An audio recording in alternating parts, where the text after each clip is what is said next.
Sanggar Cerita mempersembahkan Sabda Pandita Ratu.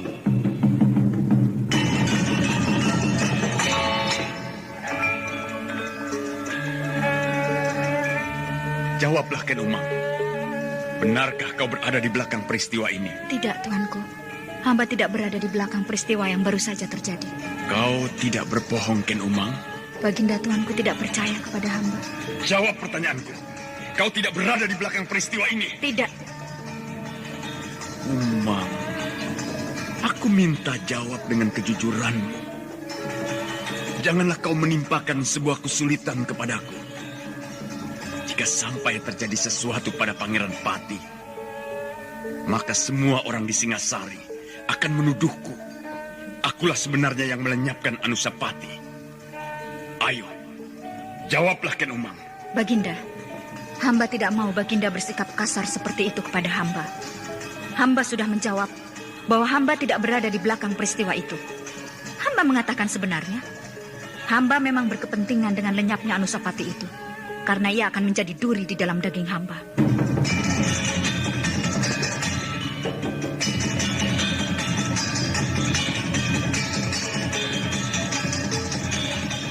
Sabda Pandita Ratu, sebuah kisah penuh dilema, tragedi cinta anak manusia, perebutan tahta, mabuk harta dan duniawi, serta silaunya kehormatan, di mana keangkara murkaan merajalela karena dendam yang membara. Kisah ini berlatar belakang berdirinya Singasari. Ken Arok, dialah pemuda yang merekuk pahit getirnya kehidupan. Namun sebenarnya, dialah yang harus melaksanakan sabda-sabdanya. Perjalanan sengsaranya adalah awal untuk meraih keberhasilan, untuk menuju kejayaannya di saat Singasari berdiri.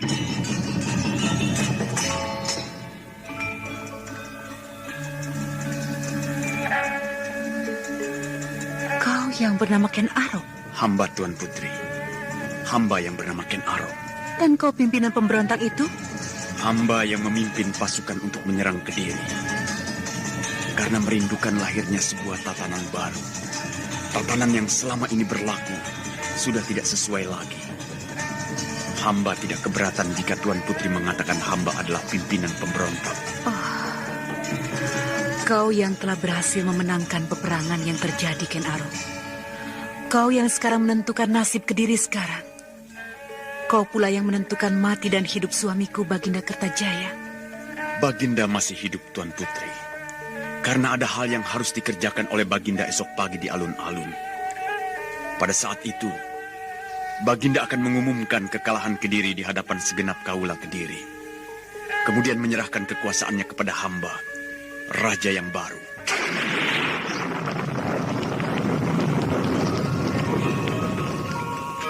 Sabda Pandita Ratu.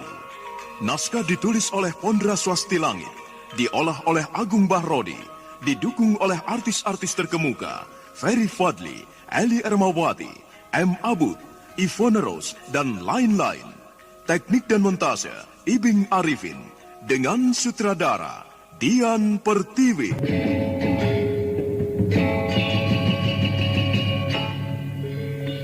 Sabda Pandita Ratu. Dalam episode ke-21 ini dengan judul Pelangi Tengah Malam.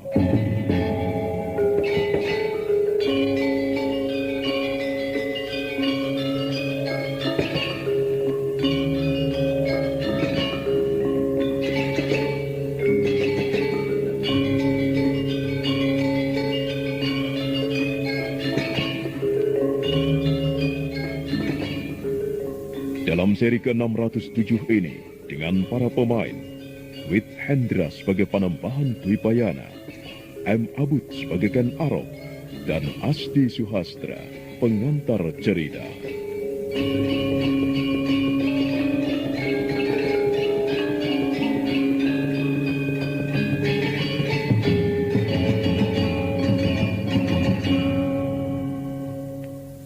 Sang Panembahan mengangguk-anggukan kepala.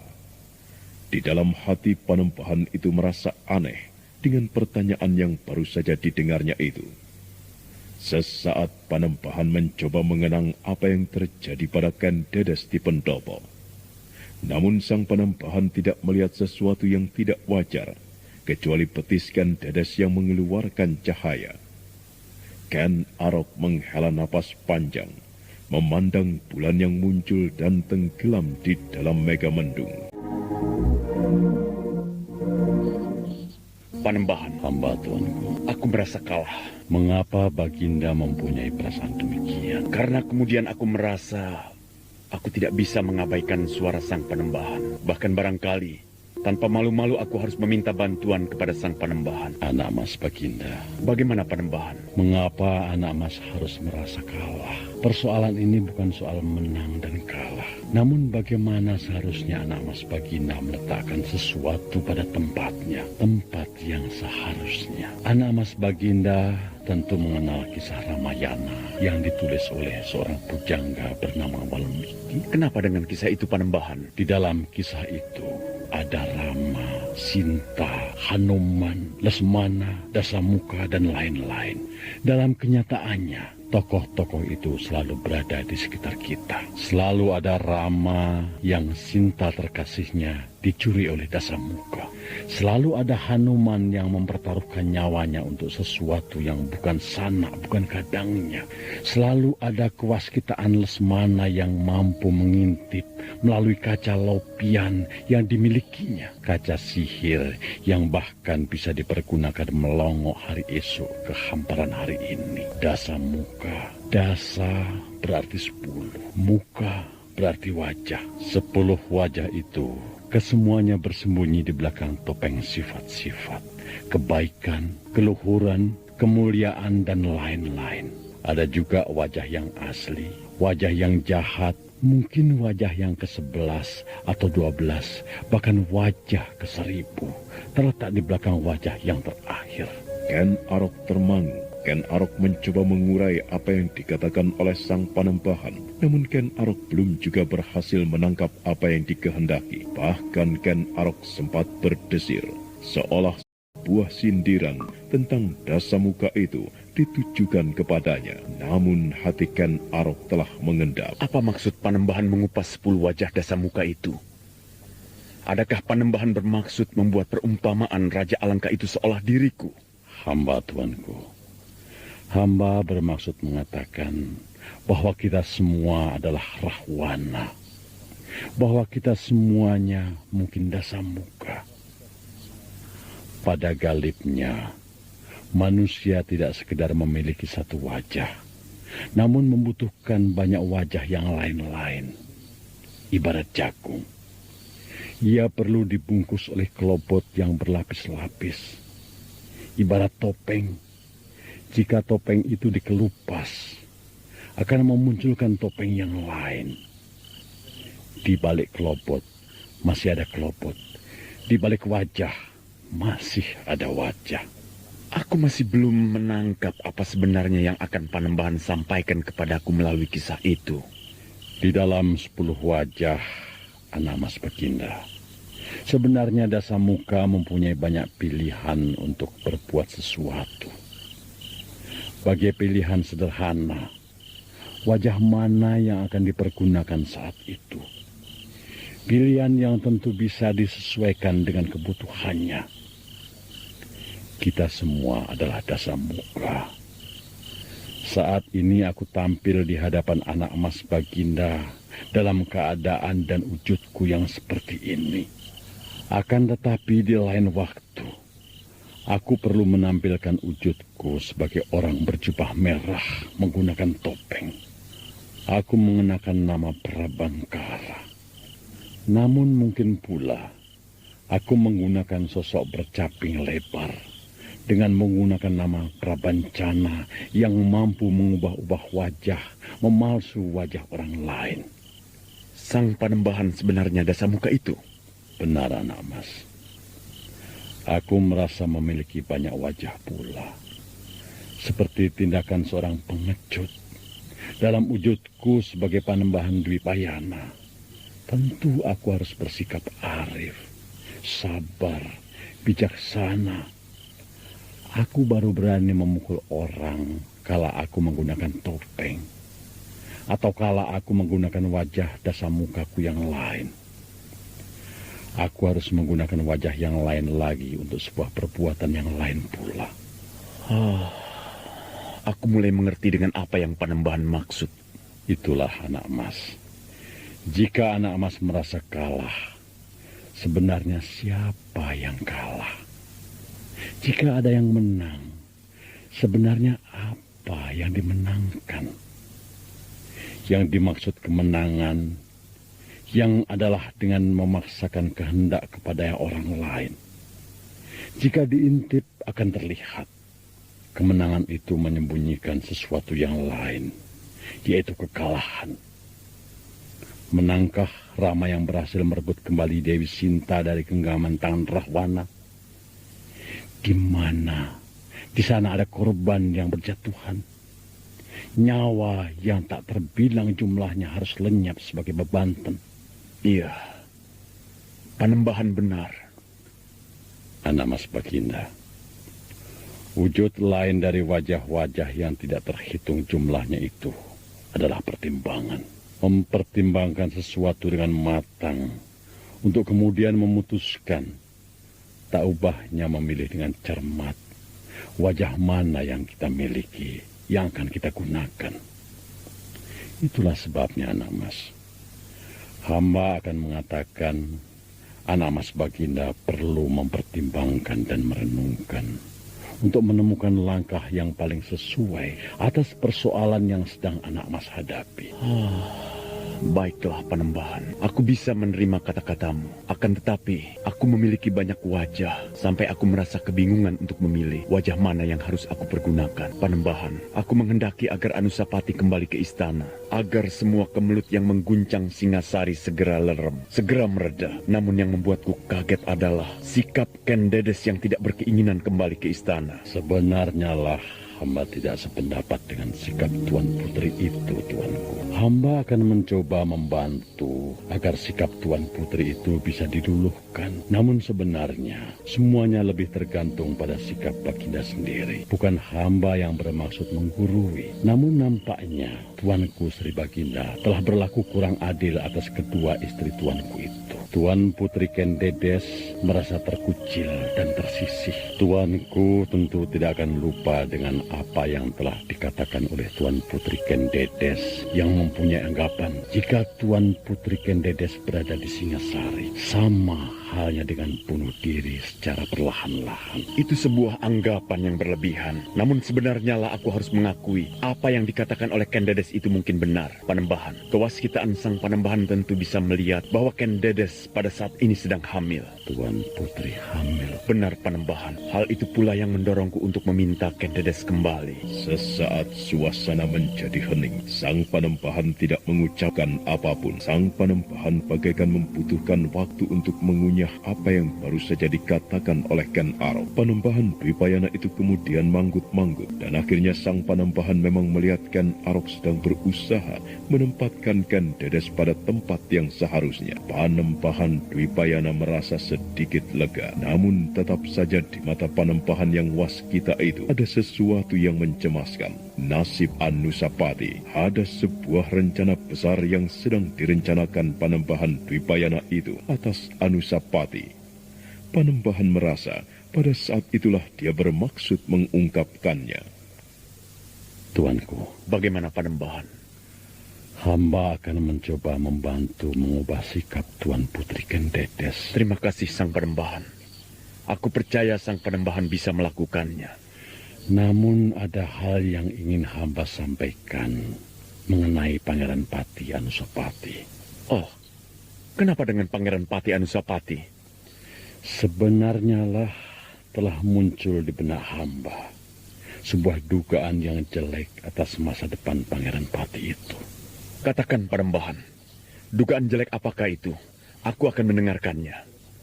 Tuanku telah mengangkat putra Tuan Putri Ken Dedes yang berasal dari Aku Tunggul Ametung itu menjadi Pangeran Pati. Namun tiba-tiba hamba mempunyai prasangka Tuanku akan membatalkan hal itu. Benarkah Tuanku Baginda? Mengapa sang Panembahan mempunyai dugaan demikian? Karena istri muda Tuanku, Ken Umang. hamba Tuanku Baginda. Tuan Putri Ken Umang tentu berkeinginan untuk keturunannya lah yang akan diangkat menjadi Pangeran Pati. Bagaimana Tuanku? Panembahan, Hamba Tuanku. bukan karena aku telah dipengaruhi oleh Ken Umang, tetapi sebenarnya lah tumbuh di dalam hatiku sebuah pertanyaan. Mengapa harus Anusapati? Anusapati bukan garis keturunanku. Anusapati adalah anak aku Tunggul Ametung. Salahkah aku sang Panembahan jika aku tiba-tiba menginginkan anakku sendiri yang aku angkat menjadi Pangeran Pati? Masalahnya Tuanku telah mengangkatnya. Apakah Tuanku akan melepas kembali pengangkatannya itu? Bagaimana Tuanku? Kelak, jika keadaan telah memungkinkan, aku memang akan melepaskan jabatan itu dari Anusapati. Bagaimanapun juga, jawaban Ken Arok yang belak-belakan itu menggetarkan hati sang Panembahan. Panembahan Dwipayana kemudian menghela napas panjang. Tatapannya redup, menyiratkan kekecewaannya. Hening menyeruak sejenak. Salahkah apa yang aku inginkan itu, Panembahan? Salah dan benar itu tergantung dilihat dari kepentingan siapa, Tuanku. Dari kepentinganku. Tentu benar. Kelak, siapapun pasti bisa menerima keputusanku itu. Bahkan siapapun yang semula menganggap langkahku itu sebagai suatu langkah yang keliru akan melihat kebenarannya. Keputusanku membatalkan pengangkatan Anusapati sebagai Pangeran Pati adalah keputusan yang seharusnya. Hamba Tuanku, hamba bisa mengerti jalan pikiran Tuanku. Itulah yang kemudian mendorong Tuanku untuk menempatkan garis keturunan Tuanku sendiri dari Tuan Putri Ken Umang menjadi penerus Tuanku. Namun nampaknya Tuanku melupakan sesuatu. Apakah sesuatu yang aku lupakan itu? Bahwa Tuan Putri Ken Dedes adalah pembawa wahyu. Apakah Tuanku akan berhasil mengubah pepesten yang telah digariskan oleh Yang Batara Agung? Sri Baginda, sebagai seorang suami, Sri Baginda tentu melihat dan mengetahui dengan mata kepala sendiri sesuatu yang aneh pada Tuan Putri Ken Dedes. Orang yang sidik paninggal mengatakan Tuan Putri Ken Dedes membawa pertanda kasih dari dewa-dewa. Kemunculan cahaya aneh dari betisnya merupakan pertanda itu bahwa Tuan Putri Ken Dedes Kewahyon. Beliau akan menjadi induk dari raja-raja besar di tanah Jawa ini dan turun-temurun melahirkan raja berikutnya. Tuanku, apakah Tuanku melihat pertanda serupa pada Tuan Putri Ken Umang?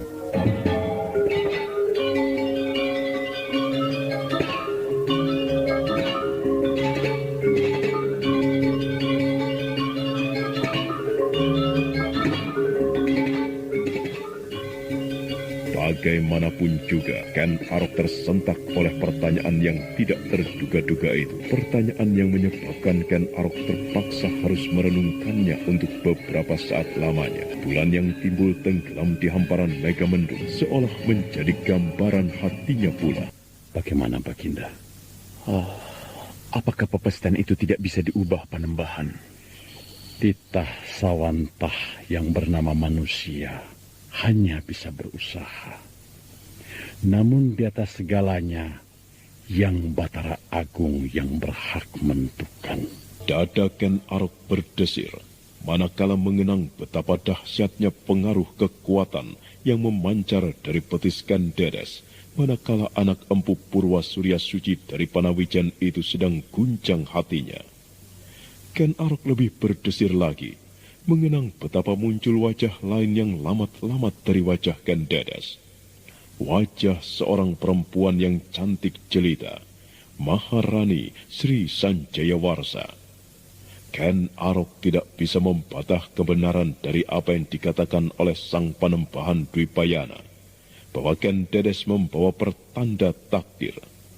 Ken Dedes yang akan menurunkan raja-raja besar di tanah Jawa, bukan Ken Umang. Namun tetap saja Baginda sulit menerima kenyataan itu.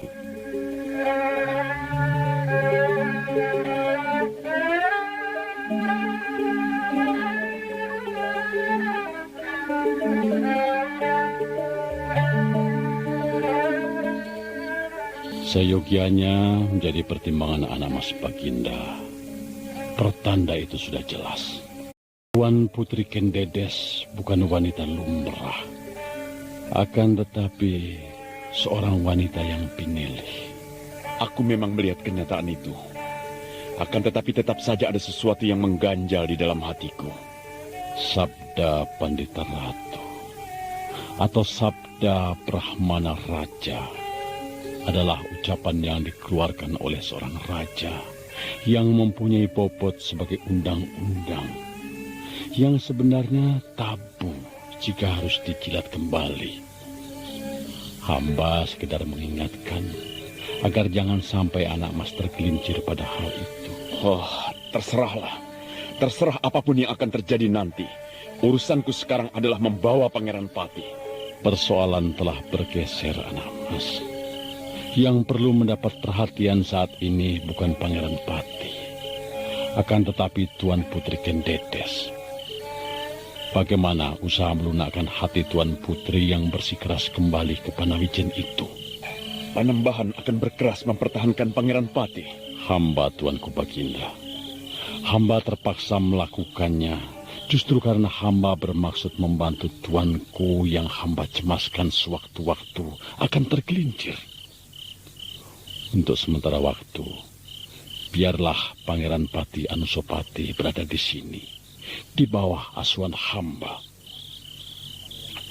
Kelak, Pangeran Pati akan kembali ke istana jika keadaan telah memungkinkan. Panembahan. Sebenarnya aku sangat tersinggung oleh tindakan Panembahan itu. Lalu apa yang Panembahan kehendaki? Tujuan apa sebenarnya yang hendak Panembahan raih dari tindakan itu? Sebaiknya hamba berterus terang, Tuanku. Hamba memang berkepentingan dengan Tuanku Anusapati. Kenapa dengan Anusapati? Dari awalnya, hamba memang merasa yakin bahwa Tuan Putri Kendedes adalah orang yang pinilih. Hamba merasa yakin dari rahimnya akan lahir bibit raja besar di tanah Jawa ini. Itulah sebabnya hamba ingin mewariskan ilmu-ilmu yang hamba miliki kepada Pangeran Pati. Panembahan ingin mewariskan ilmu kepada anak itu. Hamba, Tuanku.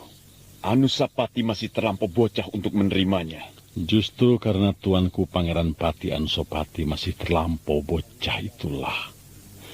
Karena dasar-dasar ilmu yang hamba kuasai haruslah diberikan kepada seorang yang masih bayi. Mohon Tuanku memperkenankan. Hamba menjamin dalam setengah tahun mendatang, Pangeran Pati akan kembali ke Istana Singasari. Mengapa harus Anusapati? Hamba, Tuanku.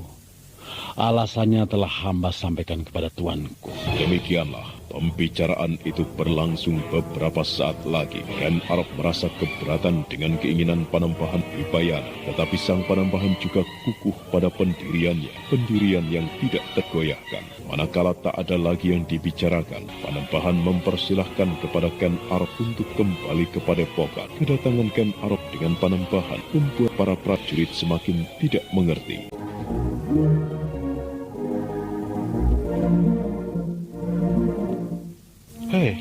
Ada apa? Bukankah tadi kita tidak melihat Panembahan itu pergi, meninggalkan padepokan ini, bukan? Iya. Sang Panembahan tadi masuk ke dalam dan tidak keluar lagi, bukan? Iya, kau benar.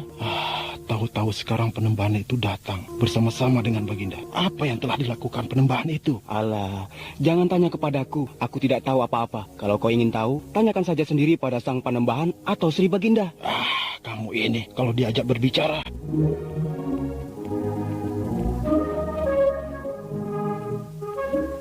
Di bagian dalam dari bangunan induk pendopo Padepokan, Panembahan Dwipayana memberi kesempatan kepada Ken Arok dan Ken Dedes untuk berbicara hanya berdua dari hati ke hati.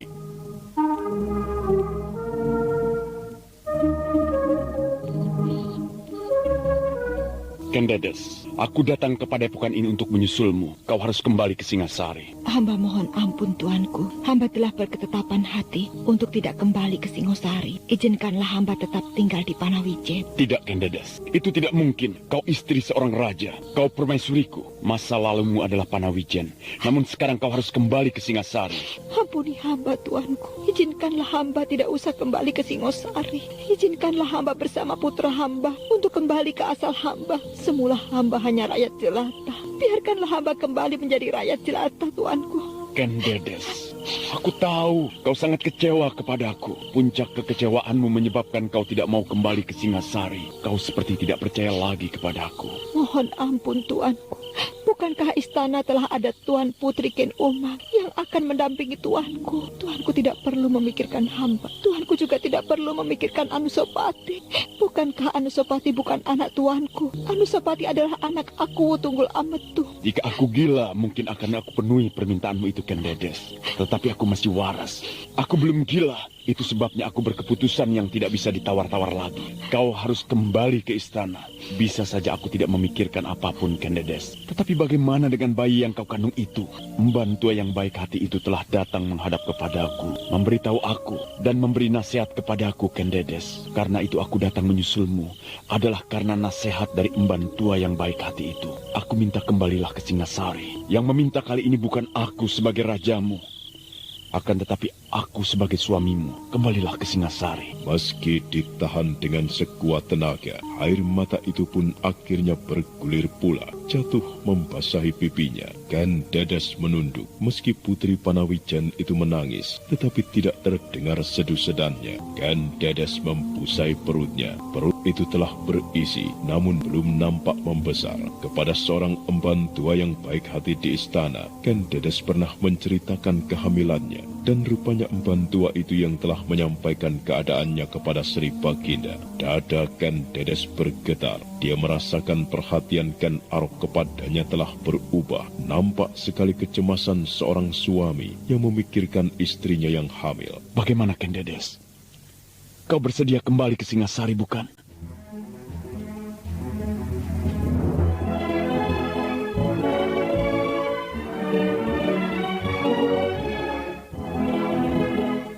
Sang waktu bergeser, para prajurit yang semula merasa serba salah karena harus menyandera para penghuni padepokan Dandang Kandaga menjadi lega melihat perkembangan keadaan. Bagaimana Mas Baginda? Hamba bermaksud pamit Panembahan. Tuanku Sri Baginda akan kembali. Benar. Bagaimana dengan Tuan Putri Kendedes? Kendedes bersedia kembali ke Singasari. Aku mengabulkan permintaannya yang untuk beberapa saat ingin tinggal di padepokan ini, juga di Panawijen. Kelak jika Kendedes sudah merasa puas dan tenang hatinya, Kendedes akan kembali ke Singasari. Bagaimana dengan Pangeran Pati? Akhirnya aku titipkan Pangeran Pati itu kepada sang Panembahan. Panembahan, aku tidak bisa berlama-lama di sini. Aku harus kembali ke Singasari karena banyak hal yang harus aku kerjakan. Izinkanlah aku minta diri, Panembahan. Silahkan, Sri Baginda. Senopati Panengger. Hamba tuanku. Aku akan meninggalkan padepokan ini kembali ke Singasari. Temani aku sampai di batas padepokan ini. Hamba tuanku.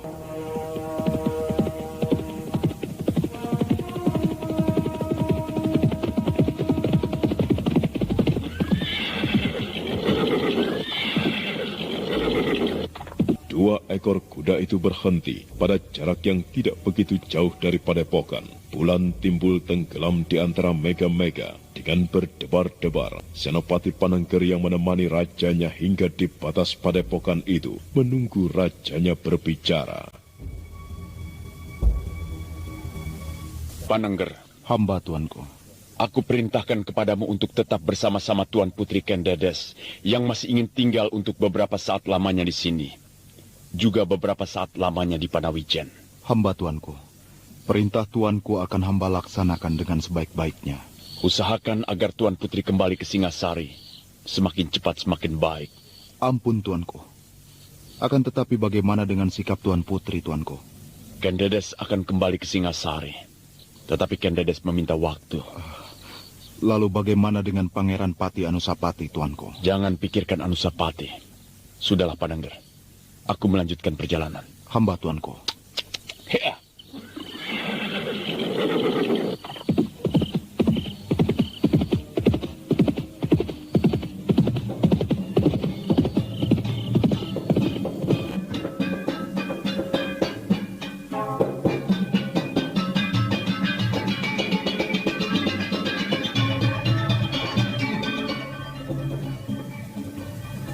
Senopati Panengger memandang rajanya berpacu membelah malam. Kuda Baginda yang berwarna putih bergerak cepat bagaikan bayangan setan. Senopati Panengger mengangguk-anggukan kepala. Senopati muda usia itu memutar kudanya ke arah padepokan Dandang Gandang.